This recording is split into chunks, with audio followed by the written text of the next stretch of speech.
की सलाह के बिना नहीं होता था। सबकी लाडली बहू बन गई थी वह।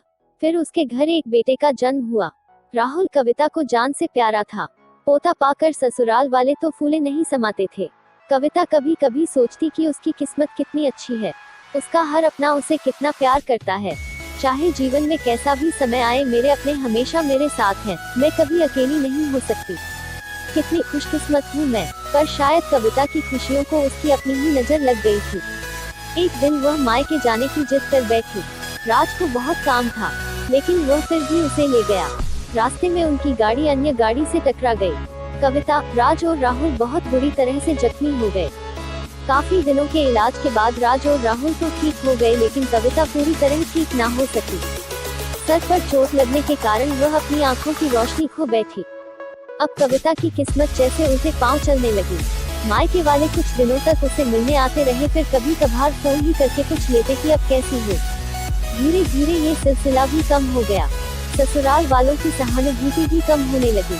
घर में किसी को पास बैठने के लिए कहती तो जवाब मिलता, बहुत काम है, अब तुम भी हाथ नहीं बंटा सकती।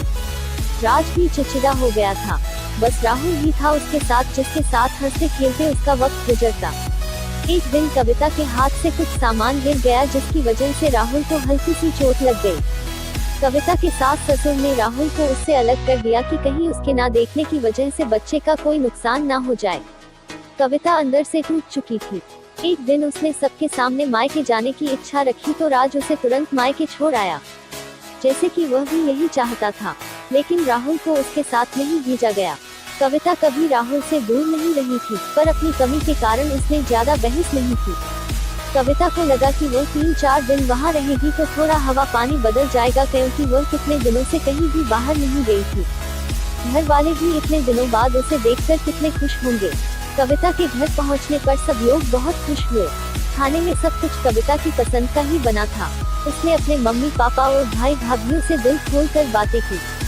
उनके छोटे छोटे बच्चे भी बुआ के साथ घुल मिल गए थे। रात को सोने के वक्त जब वह कपड़े बदलने लगी तो उसे पता चला कि उसका बैग तो बहुत भरा हुआ था। वह सब समझ गई। वह बहुत उदास हो गई। कुछ दिनों तक तो सब ठीक रहा, फिर जैसे सब बदलने लगा। सबका व्यवहार बदल रहा था। वह लोग जैसे थक चुके थे उससे। सब लोग घुमा फिरा कर पूछने लगे कि राज कब आ रहा, उसे ले जाने। वह बहाना बना देती, जबकि वह जानती थी कि उस घर में अब उसके लिए कोई जगह नहीं। कविता से चलते वक्त कुछ ना कुछ नुकसान हो जाता।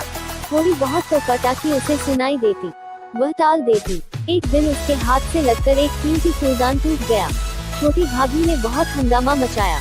कविता के माता पिता रोज रोज के झमेलों से तंग आ गए थे। उन्होंने राज को खुद से फोन कर दिया। राज कविता को अपने घर ले गया। कविता को अपने परिवार वालों से ये उम्मीद ना थी। जिस कविता के कहे बिना घर में एक पत्ता भी नहीं हिलता था, उस घर के लिए वह अब बोझ बन चुकी थी। राज के साथ ससुराल आते वक्त वह बहुत खुश थी, क्योंकि वह अपने घर जा रही थी, अपने जिगर के टूटे राहुल के पास। परंतु यह खुशी भी कुछ पल की ही थी। सारा बंदोबस्त पहले ही किया हुआ था। कविता को सीधे ऊपर वाले कमरे में पहुंचा दिया गया।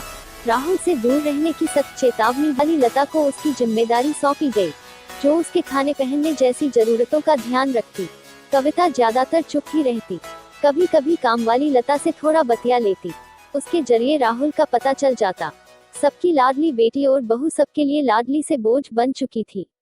ऐसी और वीडियो देखने के लिए लाइक करें, चैनल को सब्सक्राइब करें और बेल आइकन को दबाकर प्रेस कर लें। हम आपके लिए ऐसी वीडियो